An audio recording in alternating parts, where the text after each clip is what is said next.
우리가 국민학교 다닐 때, 제가 학교 다닐 때만 해도 국민학교였어요. 국민학교 다닐 때 그런 걸 외웠습니다. 국민교육 헌장도 외우고 태정태세 문단세 그런 것도 외웠습니다. 여러분 50대 이상은 다 그러지 같은 경험을 공유하지 않았을까 싶은데요. 태정태세 문단세 막 쭉쭉 외웠죠. 근데 맨 처음에 조선 왕조를 세운 왕을 태조라고 하고요. 그 다음 이제 물려받은 왕을, 그 다음 왕이 정종입니다. 그 다음에 태종이에요. 태종, 세종의 아버지죠. 그 다음에 세종, 그 다음 문종, 그리고 이제 단종이 있고요. 갑자기 세조가 돼요. 세조. 그러니까 뭔가를 구별을 하는 거잖아요. 이게 이제 왕이 두 종류의 왕이 있는 거예요. 어떤 왕조를 세운 왕, 왕조를 창시한 왕은 이제 조를 붙여서 태조, 세조라고 하고요. 아버지에게 물려받은 왕, 세습한 왕은 이제 뭐 종을 붙입니다. 우리가 그것은 이제 다 상식적으로 알고 있는데요. 이 성경에도 그 왕을 구분을 해요. 그래서 오늘 본문에 임금이라고 나왔습니다. 왕이라고 하지 않고, 성경에 왕이라는 단어가 굉장히 많이 나오는데 여기서는 특이하게도 임금이에요.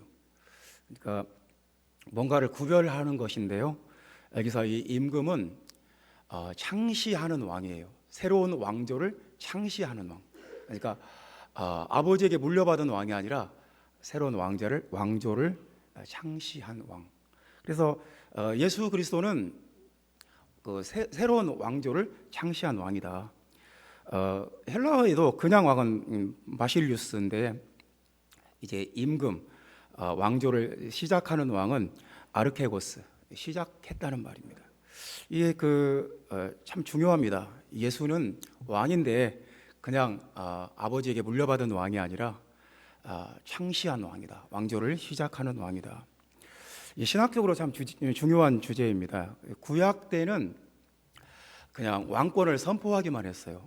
그러니까 하나님이 왕이다, 이분이 왕이다, 그리고 이분이 유일한 왕이다, 이것만 계속 선포했어요. 그런데 이제 그 왕으로 즉위하고 왕의 통치가 시작되고 왕의 통치가 실현되는 것은 이제 여기서부터예요.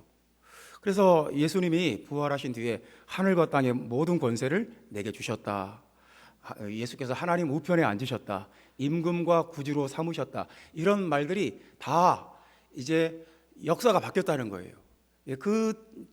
그동안은 왕은 한 분밖에 없고 그리고 왕은 하나님 한 분밖에 없다, 그것을 계속 선포하고 신약 때는 드디어 그 왕의 실제적인 통치가 시작되었다, 그 왕조가 시작되었다, 그런 신학적으로 그런 의미가 있는 것입니다. 그래서 이제 본문에는 그 왕이신 예수의, 그 임금이신 예수님의 그 통치가 구체적으로 나타납니다. 우리 현실 속에 나타나는 예수님의 통치가 어떤 것인가 하는 것이 구체적으로 나타납니다. 이제 우리가 이런 말씀을 들으면 참 뭐라고 할까요? 공감하기 어려울 수도 있어요. 예수님을 그냥 기독교 믿는 사람들의 신이 아닌가? 그리고 예수님은 하늘에서 통치하시고 땅을 통치하는 사람들은 따로 있는 것 아닌가? 세상의 통치자들, 세상의 대통령들과 큰 나라의 통치자들, 또 다국적 기업의 회장들, 이런 사람들이 세상을 다 지금 주관하고 있는 것 아닌가? 그런데 성경은 그렇지 않다고 말해요. 예수님께서 실제적으로 세상을 통치하고 있다. 예수 그리스도의 통치가 세상에 실제적으로 임하고 있다. 그래서 오늘 본문은 그런 걸 말씀하는 거예요. 예수님의 통치가 어떻게 구현되는가, 무엇으로 나타나는가, 어떻게 지금 예수님의 통치가 이 세상에 작동되고 있는가, 그런 얘기를 하고 있습니다. 그래서 그러면서 예수님의 통치 앞에 두 종류의 사람이 있다는 거예요. 39절 말씀에는 도리어 하나님을 대적하는 자가 될까 하노라. 하나님의 통치 앞에서 하나님을 대적하는 자가 될 수도 있고, 그리고 29절 말씀 보면 베드로가 이렇게 말합니다. 베드로와 사도들이 대답하여 이르되 사람보다 하나님께 순종하는 것이 마땅하니라. 하나님께 순종하는 것이 마땅하다. 그리고 하나님 나라를 위해서 사는 것을 기뻐하는, 하나님의 그 통치 속으로 들어가기를 기뻐하는 사람들도 있고, 반면에 하나님의 통치를 거부하고 하나님을 대적하는 자도 있다는 거예요. 오늘 본문은 우리가 읽는 12절부터 42절까지 말씀은 예수 그리스도의 통치, 임금과 구주이신 예수 그리스도의 통치가 세상에 어떻게 구체적으로 작동되고 있고 실현되고 있는가에 대해서, 어떤 방식으로 예수님의 통치가 나타나는가에 대해서 말씀을 하고 있습니다. 그래서 우리가 오늘 잘 주목해서 잘 봐야 되겠는데, 어떻게 예수님의 통치가 나타나는가 이 세상에. 첫 번째 말씀은 12절 말씀, 우리 다 같이 읽어봅시다. 사도들의 손을 통하여 민간에 표적과 기사가 많이 일어나매 믿는 사람이 다 마음을 같이하여 솔로몬 행각에 모이고. 예수님의 통치가, 예수님의 주권이 어떻게 나타나느냐? 사도들의 손을 통해서 나타났다는 것입니다. 사도들의 손을 통해서 표적과 기사가 많이 일어났다. 예수님의 통치가 이런 식으로 나타난다는 거예요.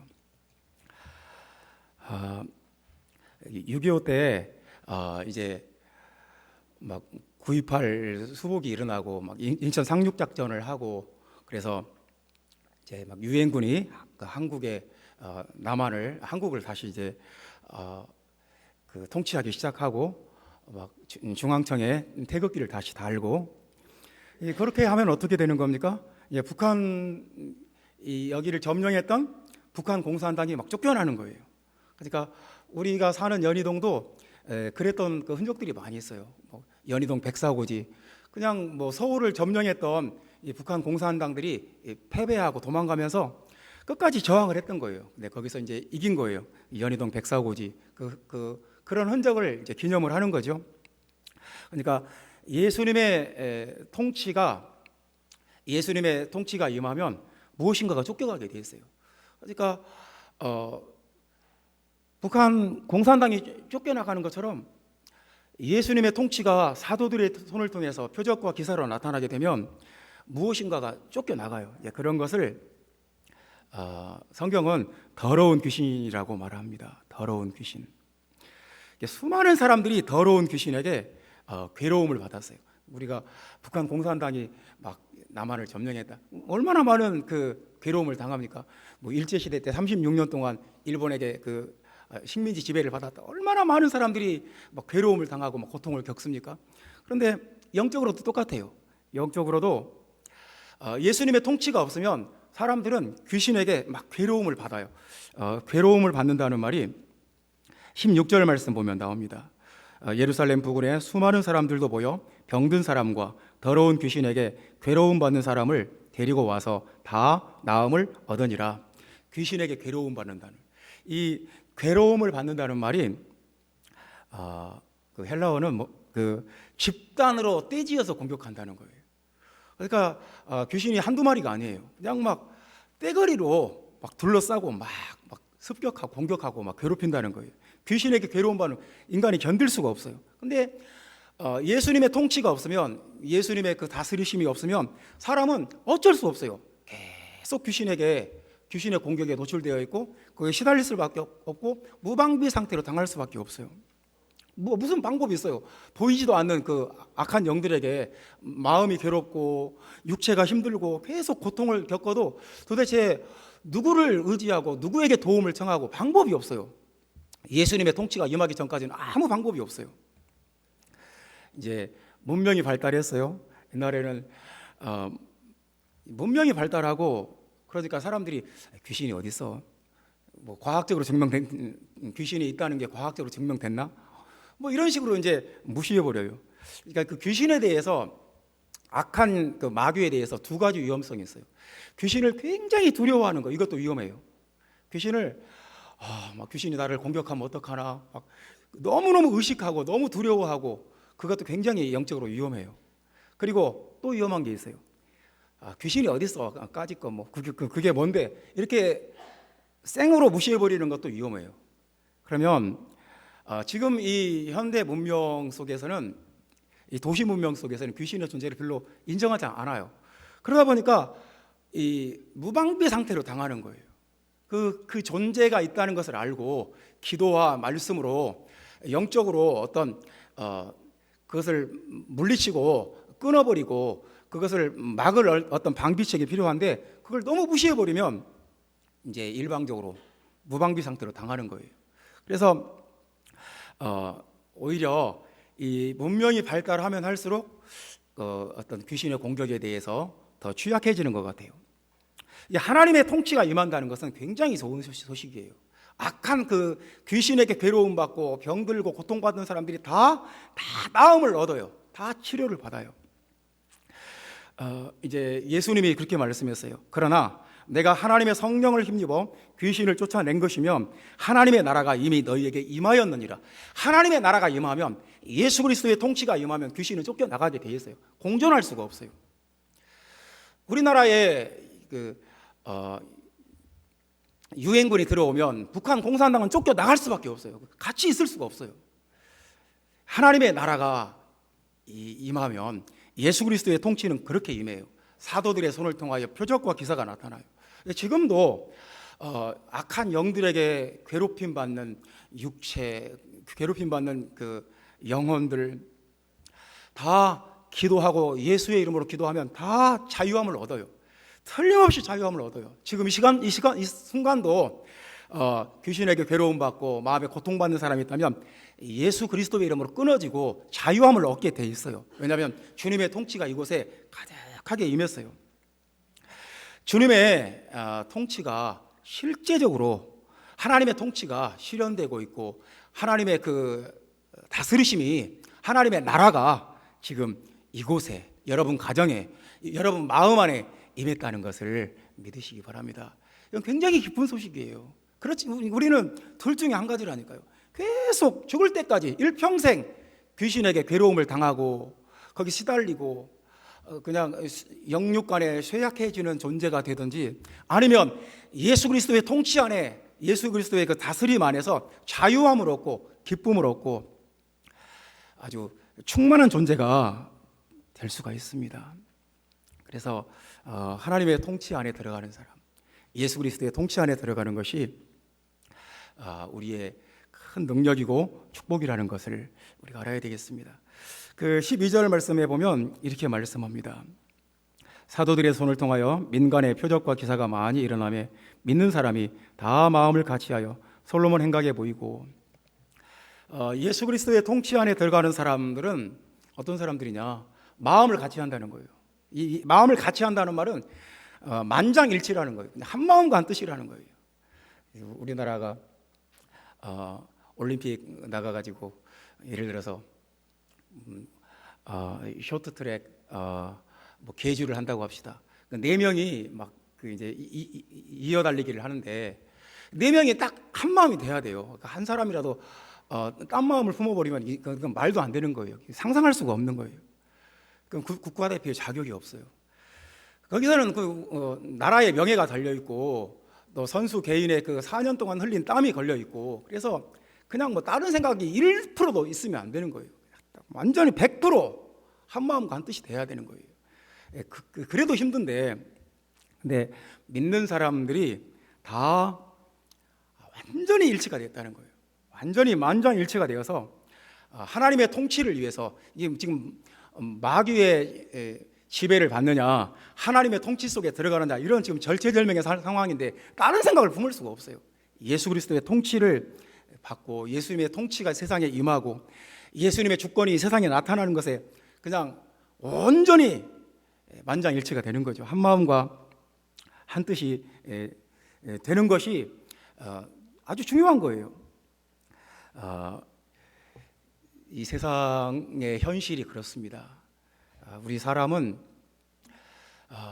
그냥 귀신의 괴롭힘을 받는 아주 불쌍한, 정말, 그리고 방법도 없어요. 뭐 대안도 없어요. 그냥 무방비 상태로 귀신에게 괴롭힘을 받는 그런 불쌍한 존재냐, 아니면 예수 그리스도의 통치 안에 자유를 얻고 회복되는 존재냐, 그런 문제인 거예요. 그런데 예수님의 통치가 어떻게 나타나느냐? 첫 번째로 사도들의 손을 통해서 나타난다.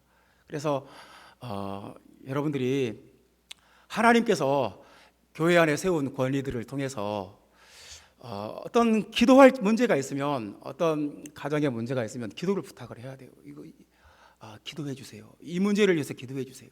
오셔서 기도해 주세요. 이렇게 해야 돼요. 두 번째, 주님의 통치가 어떤 식으로 나타나느냐, 이 세상에 두 번째 방법은 주의 사자를, 주의 천사를 보내신다는 거예요. 주님의 천사를 보내신다. 5장 19절 말씀 다 같이 읽어봅시다. 5장 19절 말씀 다 같이 읽어보겠습니다. 주의 사자가 밤에 옥문을 열고 끌어내어 이르되.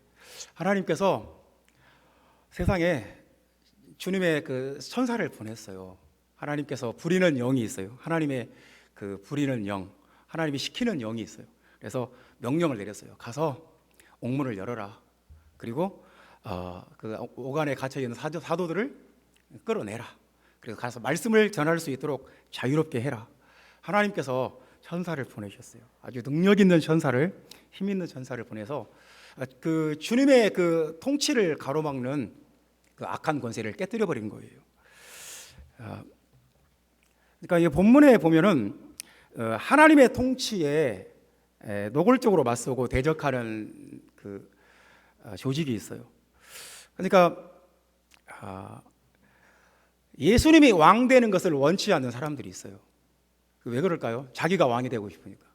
그러니까 자기가 왕이 되고 싶으니까 예수님이 왕 되는 걸 싫은 거예요. 그래서 그 본문에 보면 사두개인들이 어떤 그 성전 맡은 자와 대제사장들, 그리고 그 22절 보면 특이한 단어가 나와요. 22절 보면 부하들이 가서 옥에서 사도들을 보지 못하고 돌아와.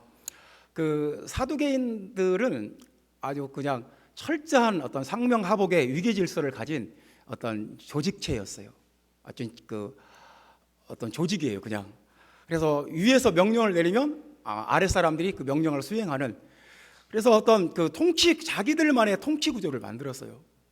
그런데 이 조직이, 이 통치 구조가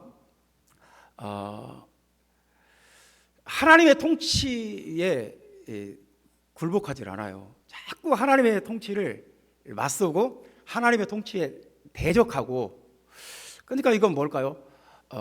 그래서 17절 말씀에 보면 사두개인의 당파가 그럽니다. 17절 말씀 보면 대제사장과 그와 함께 있는 사람, 즉 사두개인의 당파가 다 마음의 시기가 가득하여 일어나서.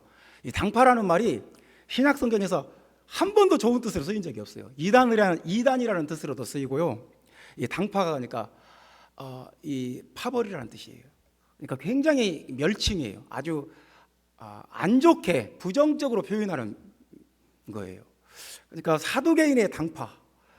그러니까 그 사람이 예수님의 통치 앞에, 지금 세상에 임하는 주님의 통치 앞에 굴복하든지, 아니면 자신의 당파를, 자신이 왕이 되고 싶으니까 악인의 꾀를 쫓고 죄인의 길에 서고 오만한 자리에 자리 앉고 싶으니까 자꾸 자기의 당파와 자기의 파벌을 만들어서 하나님의 통치에 맞서는 거예요. 이런 것들이 이제 이 사람들이 무엇으로 통치를 하냐, 어떻게 사람들을 통치하냐, 그 통치의 그 핵심에 뭐가 있냐면 감옥이 있어요. 감옥. 그래서 오늘 본문의 말씀에 보면 감옥이라는 단어가 6번이나 나와요. 18절에 나오고 19절, 21절, 22절, 23절, 25절. 감옥. 옥을 만들어 놓고 자신들의 통치에 따르지 않으면, 자신들의 말을 듣지 않으면 잡아다가 감옥에 가둬버려요. 그리고 40절 말씀에 보면 또 말 안 들으면 채찍으로 때려요. 그리고 33절 보면 없애버리려고 그래요. 죽인다는 말이에요. 죽여버려요. 그러니까 이 사람들의 통치를 따르지 않을 수가 없어요. 그들의 그 권력과 이세와 통치가 구체적으로 나타나는 그 장소가, 그 시스템이 감옥이에요. 감옥. 그런데 놀랍게도 하나님께서 주의 사자를 보내서 그 옥문을 열어버려요. 그들의 통치의 그 핵심이, 통치하는 그 방법이 감옥인데 그 감옥문을 열어버려요. 옥은 든든히 잠기고 경비병들이 튼튼히 지키고 있음에도 하나님께서 그들의 눈을 가려버리고 감옥을 열어버려요. 이건 뭐냐면 하나님께서 그들의 통치 구조를 인정하지 않는다는 거예요. 그러니까 인간은 예수 그리스도의 통치 앞에 베드로가 이렇게 말했잖아요. 우리가 사람에게 순종하는 것보다 우리가 사람보다 하나님께 순종하는 것이 마땅하니라.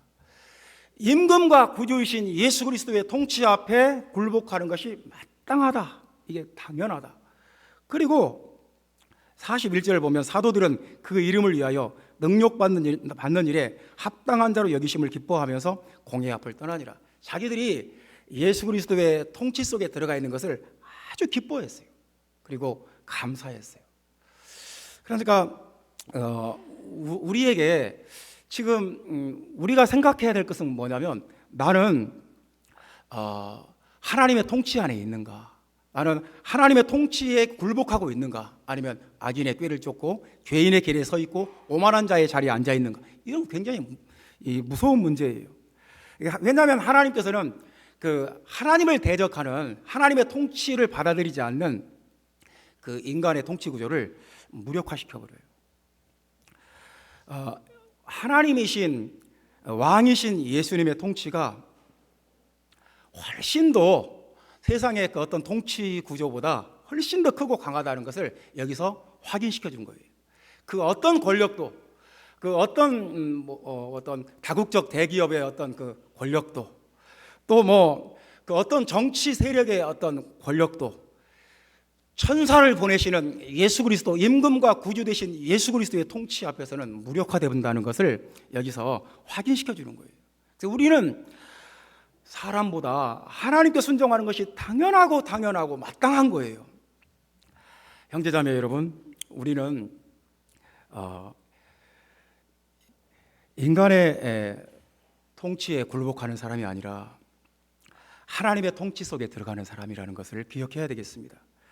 그 인간의 하나님의 통치를 거부하는 사람은 자신들의 당파를 만든다는 말씀을 본문이 하고 있는 것입니다. 그래서 하나님의 통치가 눈에 보이지 않는 천사들을 통해서 하나님이 천사를 보내요. 그래서 자신의 통치를 실현해 나가요. 이 말씀을 믿으시면 아멘 하시기 바랍니다. 세 번째 말씀입니다. 하나님의 통치가 나타나는 방식. 세 번째는 어떻게 하나님의 통치가 나타나느냐. 42절 말씀 다 같이 읽어보겠습니다. 그들이 날마다 성전에 있든지 집에 있든지 예수는 그리스도라고 가르치기와 전도하기를 그치지 아니하니라. 아멘. 가르치기와 전도하기를 그치지 않았다는 말입니다. 가르치기와 전도하기를 그치지 않았다. 사도들이 그 입술로 계속 가르쳤어요. 그러니까 이 말씀은 지금 그치지 않았다는 말은 멈추지 않았다, 포기하지 않았다. 어떤 어려움이 있어도, 어떤 핍박이 있어도, 어떤 장애가 있어도 절대로 이것만큼은 놓치지 않았다, 그 말이에요. 그러니까 교회가 예수님의 통치를 실현하는 교회는 이걸 하고 있는 거예요. 계속 가르치고 있고, 계속 전하고 있고, 계속 선포하고 있고, 가르칠 때, 전도할 때 예수님의 통치가 이루어집니다. 아무 말도 안 하는 거예요. 아무것도 안 가르치고 가만히 있어요. 그러면 주님의 통치가 거기서 멈춰버리는 거죠. 그래서 날마다 그랬다고, 날마다 성전에 있든지 집에 있든지 멈추지 않았다는 거예요. 예수는 그리스도라고 가르치기와 전도하기를 멈추지 않았고 포기하지 않았다. 하나님의 통치가 나타나는 가장 확실하고 가장 능력 있는 방법이 이거예요. 교회를 통해서 하나님의 말씀이 계속 가르쳐지고 계속 전도가 되고 있고, 이것이 하나님 나라의 가장 가장 큰 능력이에요. 가장 큰 권세예요. 이것을 통해서 하나님의 나라가 세워져요. 그러니까 무엇이 하나님의 나라냐? 예수가 그리스도라고, 예수님이 임금과 구주라고 이렇게 선포되는 그 장소가 하나님의 나라예요. 그 사람의 마음이 하나님의 나라예요. 그 사람들의 모임이 하나님의 나라예요. 근데 예수가 그리스도인 것을 가르치지 않는다. 그러면 하나님의 나라가 어떻게 나타나겠습니까? 이 마귀가 제일 두려워하는 것, 마귀가 제일 싫어하는 것, 본문에 보면 28절에 보면 5장 28절에 이렇게 말합니다. 우리가 이 이름으로 사람을 가르치지 말라 엄금하였으되, 마귀는 예수님에 대해서 가르치는 것을 엄금해요. 절대로 가르치지 마라. 제일 싫어해요. 아주 그냥 두려워하고 겁을 먹어요. 마귀가, 흑암의 권세가 무엇을 두려워하겠어요? 40절 말씀 보면 그들이 옳게 여겨 사도들을 불러 채찍질하며 예수의 이름으로 말하는 것을 금하고 놓으니, 마지막까지도 포기하지 않아요. 예수의 이름으로 말하지 마라. 예수님이 임금과 구주인 것을 말하지 말라. 예수님이 왕이라는 것을 절대로 말하지 말라. 왜냐하면 이것을 말하면 마귀의 이 거짓말이 다 탄로되어 버리고, 마귀가 세운 그 모든 그 권세가 다 주저앉게 되고 무력화되어 버리기 때문에, 그 속임수가 다 드러나 버리기 때문에 이 악한 권세는 이것을 두려워하지 않을 수가 없어요. 형제자매 여러분, 예수님이 왕이다, 예수님이 임금이다, 예수님이 구주시다, 그리스도이다, 이 말을, 이 선포하는 이 말씀을 들으면 이 말씀에 능력이 있어서 굴복하지 않을 수가 없어요. 그 세상의 그 어떤 가르침과 세상의 어떤 사상과 어떤 철학과 그 무엇과도 비교할 수가 없어요. 이 말씀엔 능력이 있어요.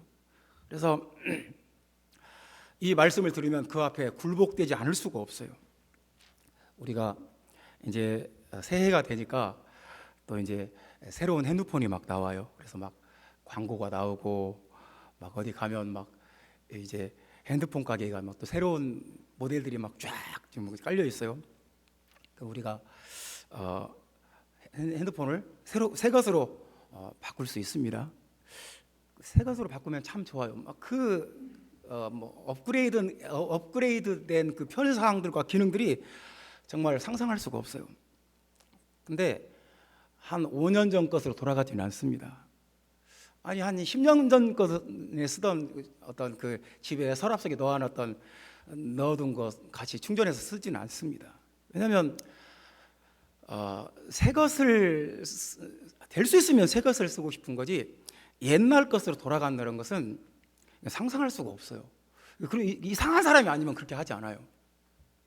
우리가 예수님이 임금과 구주시다, 예수님이 그리스도시다, 이 복음을 듣고 나서 다시 옛 것으로 돌아갈 수가 없어요. 그건 불가능해요. 예수님이 유일하신 임금과 구주인 것을 딱 알았어요. 근데 다시 옛날에 섬기던 그 귀신들, 뭐 성황당이나 어떤 조상 제사나 아니면 그 어떤 뭐 돌로 깎아 만들어 놓은 어떤 우상이나 그런 귀신이나 우상들에게 다시 돌아갈 수가 없어요. 왜냐하면 그게 말도 안 되는 거거든요.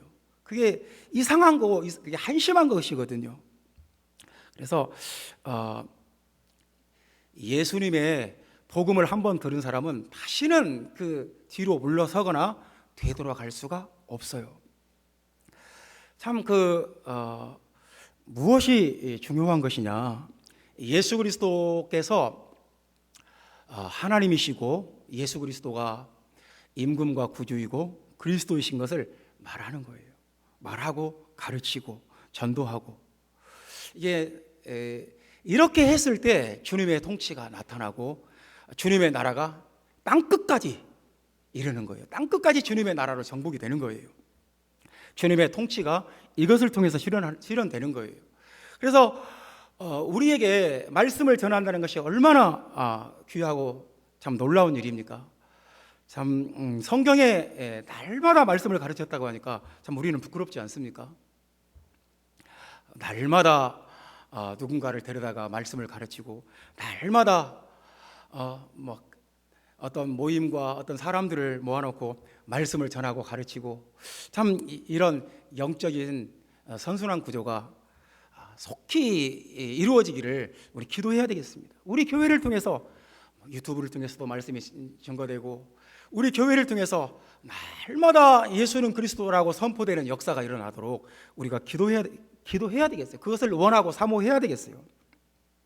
오늘 본문의 말씀은 예수님의 통치가 세상에 어떻게 실현되는가, 구체적으로 어떻게 실현되는가에 대한 말씀입니다. 첫 번째는 표적과 기사를 통해서, 사도들의 손을 통해서 예수님의 통치가 나타난다는 것입니다. 표적과 기사를 통해서 귀신이 쫓겨나갑니다. 사람은 예수님의 통치 속에서 자유함을 얻고 행복하게 살든지 아니면 귀신에게 죽을 때까지 괴롭힘을 당하든지 둘 중에 한 가지예요. 이게 영적인 현실이에요. 이걸 직시해야 돼요. 예수님의 통치 안에서 자유함을 얻고 예수님의 통치 속에서 평안함을 누리는 아름다운 교회 형제자매 여러분 되시기 바랍니다. 하나님의 통치가 어떻게 세상에 임하는가? 우리 눈에는 보이지 않는 천사가 세상에 와서 악한 통치 구조를 다 깨뜨려요. 옥문을 열어버려요. 그리고 자유케 해요. 우리 인간보다 훨씬 더 강한 하나님의 능력이 직접 나타나서 옥문을 열어버리는 역사가 있어요. 그래서 우리가 주님의 그 주권 아래, 주님의 인도하심 아래, 주님의 도우심 아래, 주님의 통치 안에 살고 있으면 하나님의 천사도 와서 우리를 도와요. 우리 눈에 보이지 않는 하나님의 천사가 우리가 생각지 못한 방법으로 하나님의 역사가 나타나고 우리가 상상도 못한 방법으로 하나님의 능력이 임해서 우리를 통해서 하나님의 뜻이 이루어지게 해요. 이것이 좋지 않을까요? 그리고 하나님 나라의 가장 강력하고 지속적이고 끊임없는 능력은 무엇이냐? 가르치기와 전도하기. 계속 가르치고 전도하는 것. 날마다 가르치고 전도하는 것. 확실히 말씀을 가르치고 전도한다는 건 축복이에요. 나를 통해서 하나님의 말씀이 선포되고 증거된다는 것은 놀라운 축복이에요. 교회를 통해서, 온 교회를 통해서 말씀이 가르치고 말씀을 전도하는, 여기 교회가 기도와 물질과 시간과 모든 것을 이렇게 집중해야 돼요. 이 교회가 이제 좀 코로나 시대가 끝나고 교회가 주일학교에서도 말씀을 가르치고 학생부에서도 말씀을 가르치고 청년부에서도 온 교회 안에 말씀을 가르치는 역사가 차고 넘쳐야 돼요. 그랬을 때 하나님의 통치가 나타나요. 그것이 하나님의 능력이에요. 말씀을 가르치는 것이요, 하나님의 말씀을 가르치는 것이 없다, 그러면 이건 심각한 거죠. 하나님께서 이제 이런 비유를 들었어요. 파수하는 개를, 도둑놈이 오면 짖으라고 개를 데려다 놨는데 이 개가 밤에 도둑놈이 와도 안 짖어요. 그럼 무슨 쓸모가 있어요? 짖어야죠. 막 도둑놈이 왔다고 컹컹 짖어야죠. 그래서 대비하게 해야죠. 근데 안 짖어요. 그냥 잠만 자요. 그럼 이 개가 무슨 쓸모가 있어요? 하나님의 교회가 말씀을 가르치고 전보하는 것이 없으면 참 이게 참 무슨 상황이에요? 이게 지금 이해될 수 있는 상황이, 용납될 수 있는 상황이 아닌 거예요.